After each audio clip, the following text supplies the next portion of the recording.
राजनाथ सिंह जथेबंदियों के संपर्क में 3 साल की तजवीज़ की गल चल रही है कि किसी लीडर सरकार कोई संपर्क साध रही है ना, अभी तो नहीं किसी का, वैसे ही कवर हो। प्रधानमंत्री ने ये भी कहा कि टेबल पर आइए, बातचीत करते हैं आपसे। नाम फैलाया जा रहा है, एमएसपी और मंडियों को कुछ नहीं हुआ है जब से ये ऑर्डिनेंसेस लागू हुए हैं। तो जो उन्होंने कहा उसको आप कैसे देखते हैं, जो सदन के पटल पर प्रधानमंत्री ने कहा? सामने देखे प्लीज। उन्होंने एकदम भ्रम फैलाने की कोशिश की है। क्यों?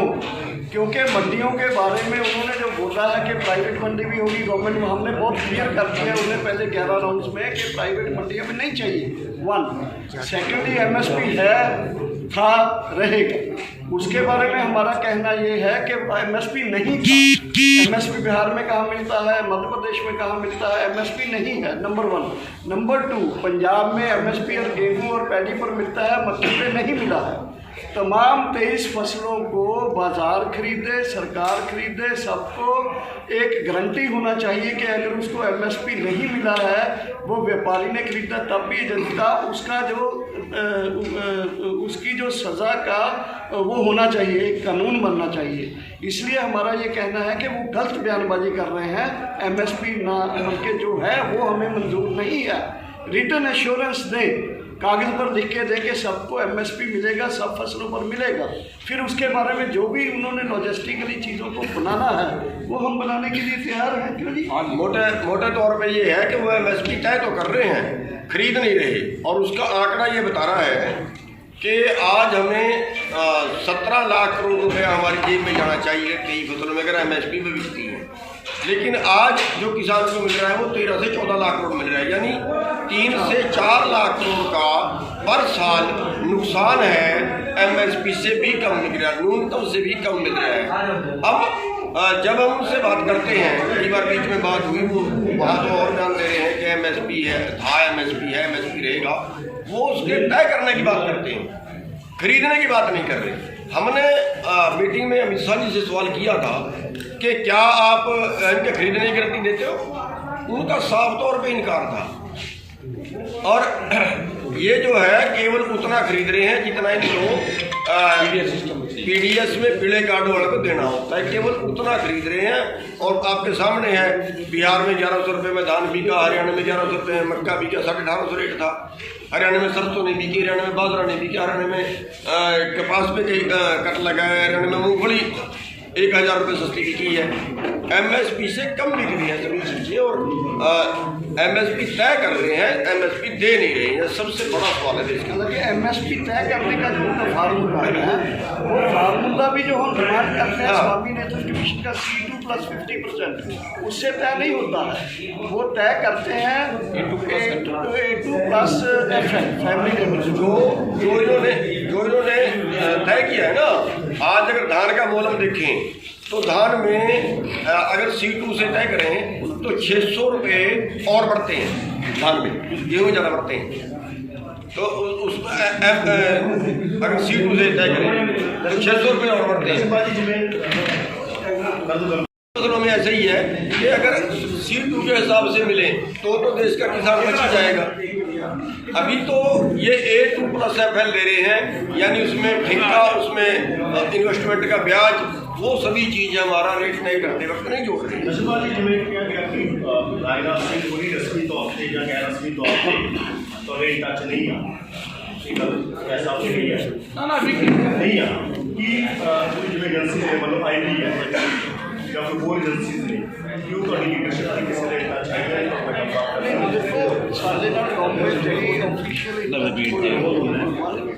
नंबर 2 साढ़े वालों अपनी जथेबंदियों में कोई ऐसी सूरत नहीं है। नंबर 3, अगर कोई अधिकारी किसी के फ़ोन पर बात कर लेता है और कर रहा है, दैट्स ए डिफरेंट मैटर। ऊपर के हमारा किसी बहुत हम वेट कर रहे हैं कि कोई नहीं शादी हो रही है, साढ़े लोग है। आज भी मैं मीटिंग करके पंजाब की कोई उसकी जानकारी टिकट साहब जो टीवी 'ਚ ਅਸੀਂ ਬੈਠੇ हैं थोड़ा सवाल आप बाद में कर ले, ਤਿਆਰ ਕਰ बात ਰਹੇ रख लें। ਆ। ਇਸ ਕਰਕੇ ਇਹਨੂੰ ਥੋੜਾ ਜਿਹਾ ਦੇਖੋ ਲੰਬਾ ਅੰਦੋਲਨ ਚੱਲਣਾ ਸਾਨੂੰ ਪਤਾ ਲੱਗ ਗਿਆ ਜਿਵੇਂ ਦੇ ਉਹਨਾਂ ਨੇ ਬਾਰ-ਬਾਰ ਕਿਹਾ ਜਾ ਰਿਹਾ ਸੀ ਕਿ ਦਿੱਲੀ ਵੱਲ ਨੂੰ ਕੁਝ ਕਰਨਾ ਚਾਹੀਦਾ, ਕਦੇ ਕਰਨਾ ਹੀ ਪੈਣਾ। ਇਸ ਕਰਕੇ ਦਿੱਲੀ 'ਚ ਪਹਿਲਾਂ ਚੱਲਿਆ ਹੋਇਆ ਇਹ ਜਿਹੜੀਆਂ ਪੰਚਾਇਤਾਂ ਨੇ ਮਹਾਰਾਸ਼ਟਰ ਦੇ ਵਿੱਚ ਰੇਟ ਰੱਖੀ ਹੋਈ ਆ, ਕਰਨਾਟਕ 'ਚ, ਝਾਰਖੰਡ 'ਚ ਇਹ ਪੰਚਾਇਤਾਂ ਹੋ ਰਹੀਆਂ। ਇਹ ਜਨ ਅੰਦੋਲਨ ਜਿਹੜੇ ਦੇਸ਼ ਦੇ ਲੋਕਾਂ ਦਾ ਇਕੱਠ ਹੋ ਰਿਹਾ ਹੈ, ਇਹਨਾਂ ਨੂੰ ਮਾਨਸਿਕ ਤੌਰ 'ਤੇ ਅਸੀਂ ਤਿਆਰ ਕਰਨ ਜਾ ਰਹੇ ਹਾਂ ਕਿ ਚਲੋ ਹੁਣ ਆਪਾਂ ਸਾਰੇ ਲੋਕਾਂ ਨੇ ਜਿਵੇਂ ਅੰਗਰੇਜ਼ਾਂ ਦੇ ਖਿਲਾਫ ਵੱਡੇ ਪ੍ਰੋਗਰਾਮ ਹੋਏ ਸੀ ਉਸ ਕਿਸਮ ਦੇ ਪ੍ਰੋਗਰਾਮ ਕਿਸਾਨਾਂ ਦੇ ਪੱਖ 'ਚ ਦੇਸ਼ ਦੀ ਜਨਤਾ ਪਿੰਡਾਂ ਦੇ ਲੋਕ ਨੇ ਖੜੇ ਹੋਣਾ। ਅੰਦਾਜ਼ਾ ਕੀ ਤੁਸੀਂ ਕਿੰਨਾ ਟਾਈਮ ਇਹ ਅੰਦੋਲਨ ਚੱਲ ਸਕਦਾ, ਤੁਹਾਡਾ ਅੰਦਾਜ਼ਾ ਕੀ ਹੈ? आह्वान है कि ऐसा कौन अगले समय में आ सकता है। वी आर लोगों को तैयार कर रहे हैं मानसिक तौर पर, जैसे गुरनाम सिंह ने भी कहा, इन्होंने भी कहा, मैंने भी कहा, वो है लोगों को ये जो प्रश्न है इसके साथ लोगों का जो सैलाब है वो आगे कैसे बनाया जाए उसकी एक मानसिक तैयारी है। बार-बार तारीख में हम गए हैं, वो एक दीवार पर खड़ा वहाँ पर और उसने कहा जी आप कहाँ थे, आप तो वे सरदार ढूंढ रहे, हमें जो पकड़ो। मैं जब मेरे साथी वो कहा भैया कहाँ से है, कह ले मैं तो इटावा था। वो कह ले जी कल ये कैल लेकर आ रहा था और ये कल हैदराबाद का बता रहा था। मैं कहा जब पकड़ो, वो पकड़ा और वो फिर पुलिस में गया। तो उसके एक सब पता चल जाता है क्या इसका मोटिव क्या है। हम सब अपने तो नौजवान हमारे लगे भी हैं, ये सब हमारे वॉलंटियर हैं। ठीक है। और आदमी क्या है, हमने वो करा है कि जो आदमी टेंट में या कहीं पर रुक रहा है उसका आधार कार्ड, वो किसके साथ में है, उसकी क्या विचारधारा है। अगर किसी का आधार कार्ड नहीं है तो या तो कैंप छूटेगा, या 5 आदमी अगर उसके गारंटर है, उनका जानने वाला है तो रुकेगा। ये तो सब हमारा चेकिंग अभियान चलता है, हमारा हाथ वो भी चलता है चेकिंग अभियान। ठीक है, चलाते हैं हमारे ट्रेंड है सब। यही है कि सामाजिक तत्व का पता चल जाता है, हम पकड़ते हैं तो उसकी भाषा क्या है, वो हाथ में डरा ले रहा, वो भड़का रहा, वो किसी के साथ में वैसे बदतमीजी कर रहा, तोड़ फोड़ कर रहा, पुलिस और झगड़ा कर रहा, तो उसका पता चल जाता है कि ये है। तो इन चीज़ों को हम जो सब लोग हैं आपस में देखते हैं, और वो आदमी का गलत आदमी है तो पकड़ में आ जाता है। ठीक है। जो गांव का खेती में जुड़ा हुआ मजदूर है उसको भी एहसास हो गया है कि अगर खेती निकल गई तो उसका भी जीवन, क्योंकि एक दूसरे के पूरक है, ना तो किसान मजदूर के बिना जिंदा रह सकता, ना मजदूर किसान के बिना जिंदा रह सकता। और पहली दफ़े ये हमको फूट डाल के अलग अलग रखते थे, पहली दफ़े दोनों ने ये महसूस किया, किसान ने भी निवेदन किया भाई लड़ाई हमारी आप, ये एक लड़ाई है, हमारे अस्तित्व की लड़ाई है। मजदूर और किसान इसमें आप देखेंगे तमाम जो है, जो खेती और मजदूर है, किसान है, वो एक संयुक्त मोर्चे का अंग बन के इसमें उभरा। ये इस लड़ाई की खूबसूरती है जो पहली दफ़े आज़ादी के बाद इस देश में। Industry, thank you sir, thank you. 61,000 crore रुपया NPA किया गया, 10 इंडस्ट्रियलिस्ट का। किसान का अगर 5-7 हज़ार करोड़ का अगर माफ़ करने की बात आ जाती है तो सरकार के बजट में पैसा नहीं होता। केवल 10 इंडस्ट्रियलिस्ट का 61,000 करोड़ रुपया इन लोगों ने राइट डाउन 61,000 करोड़ रुपया माफ़ किया इन्होंने। और हम जब मांग करते हैं तब ये कहते हैं कि हमारे पास पैसा नहीं है, ये दोहरी नीति है। ये MOU पहले साइन हो गया था अडानी के साथ कि आप जितने भी गोदाम बनाओगे उनमें उनका प्रबंध, उसमें जो गल्ला रखने का प्रबंध हम करेंगे, इस तरह का कानून लेके आएंगे। इन्होंने वो लिमिट हटा दी एसेंशियल कमोडिटी की। और मैं तो आप प्रेस के माध्यम से ये कहूँगा, वो जो लिमिट हटी है वो हमको प्रोड्यूसर को तो मारेगी, क्योंकि वो जो उसके पास जिसके पास स्टॉक होगा वो फसल के टाइम पे तो उसको रिलीज करके मार्केट में पैसे गिराएगा, और जिस दिन वो उसके गोदाम में आ जाएगा उस दिन कंज्यूमर मरेगा। इस लड़ाई में हम अपील उस कंज्यूमर से भी कर रहे हैं बार बार कि अगला नंबर आपका, आज हम धार पे रखे हैं, अगली तलवार आपके गर्दन पे होगी। अब क्यों ना अभी साथ आ जाए और साथ आके इसको अभी निपटा दें इस पूंजीवाद को, ना तो इस देश में पूंजीवाद, इस तरह का पूंजीवाद आएगा। कई दफ़े प्रधानमंत्री जी ने दूध का जिक्र किया कि डेयरी फार्मर को फायदा होगा।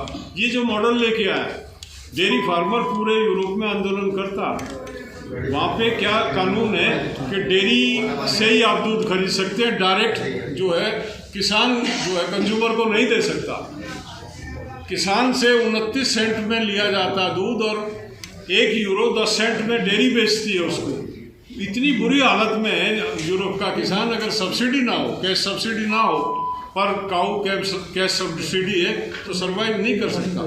यहाँ पे इन्होंने कर दिया 2 गाय होंगी तो आपको कमर्शियल मीटर लेना पड़ेगा, 6 अगर गाय हैं तो आपको 6 पशु हैं तो आपको रजिस्टर्ड कराना पड़ेगा।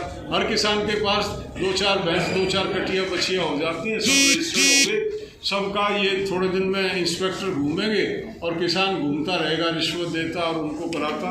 ये शिकंजा का एक ऑर्गेनाइज सेक्टर को सौंपने का शिकंजा, खाली खेत नहीं सौंपे जा रहे हैं, ये फसलें गल्ला गेहूँ अनाज नहीं सौंपा जा रहा। डेयरी सेक्टर भी उन्हीं के शिकंजे में जाने की तैयारी हो रही है। कुछ नियम तो बदल दिए हैं और जिस दिन अगला कदम ये होगा कि डायरेक्ट जो है सेल, आज 80% दूध को सीधा जो है प्रोड्यूसर कंज्यूमर को बेचता है, उत्पादक जो है वो उपभोक्ता को देता है। जिस दिन ये आ जाएगा 100% आपको डेयरी का, मदर डेयरी से ही आपको या दूसरी डेयरी ABCD रिलायंस की हो जो भी पूंजीपति की होगी, तो ये इस कड़ी कदम बढ़ रहे हैं। और ये लड़ाई उन्हीं कदमों को रोकने के लिए हम लोगों ने शुरू की है कि ये पूंजीवाद अगर इस 135 करोड़ के देश में जहाँ लोगों की परचेजिंग पावर नहीं है, जहाँ लोग चरण सिंह के आंकड़े थे 31% किसान 2 बीघे से कम का, 50% कम। ये प्रधानमंत्री ने अभी उनका रेफरेंस दिया चौधरी चरण सिंह जी का, ये 80% किसान 1 हेक्टेयर 2 हेक्टेयर से कम का।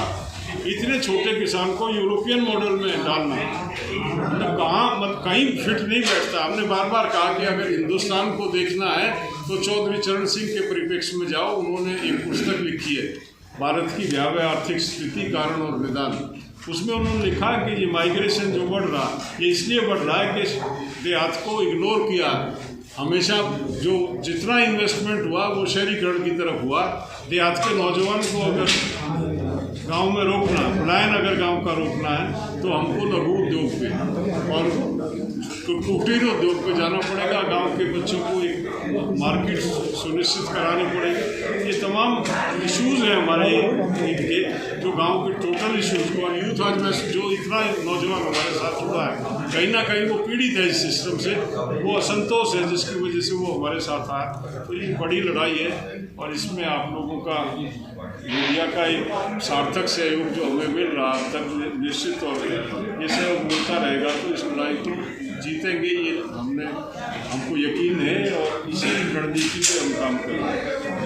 बहुत बड़ी महापंचायत कल हुई है और मुझे लगता है कि ये जो फिनोमेना है ये पूरे अभी महाराष्ट्र में 20 तारीख की, तो इसका मतलब ये है कि देश जाग रहा है, किसान आंदोलन देश को जगा रहा है और देश के तमाम खेतों खलिहानों में जो काम करने वाले रहने वाले लोग एक किसान क्रांति, जैसे कैद जी ने बोला, किसान क्रांति की तरफ बढ़ रहे हैं। एक बात मेरी रही, पहली दफे इसमें देखिए हम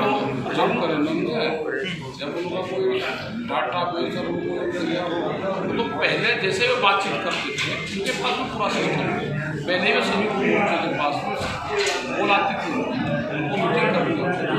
तो एक कहने की बात है कि हम एक फोन कर रहे हम बात कर रहे हैं, उस तरह का भी सरकार का कोई मैसेज नहीं है। प्रधानमंत्री जी ने नंबर नहीं दिया, बात तो हम कर लेंगे, लेकिन उन्होंने नंबर नहीं दिया कि कौन से नंबर पे बात करनी है। जैसे आपके जवाब बोल देते हैं, देश के लिए बोल देते हैं कि हम बात करने के रोज बोलते हैं, हर चैनल पे हर उसमें हम रोज बोलते हैं कि हम बात करने के लिए तैयार हैं, बट यू काम बात नहीं, टाइम जगह और प्रपोजल के साथ आइए, हम बात करने के लिए देश के किसानों से एक तरह से मजाक कर रहे हैं कि एक कॉल की दूरी है। अब ये कॉल बताओ, कॉल तो उन्हीं को करनी है ना, और हम तो यहाँ बैठे हुए हैं। 11 बार उन्होंने बुलाए, 11 बार गए, 11 बार में तो बात नहीं निपटी, 12वें बार बुलाएंगे तो भी जाएंगे। हमने तो कभी इनकार किया ही नहीं जाने से, और उसके बावजूद वो कहें एक कॉल की दूरी, और वो कॉल कब होगी, कितने दिन में होगी, कितने साल में होगी, अब नहीं पता। ये मतलब प्रधानमंत्री के लेवल का तो ये बात होनी भी नहीं चाहिए।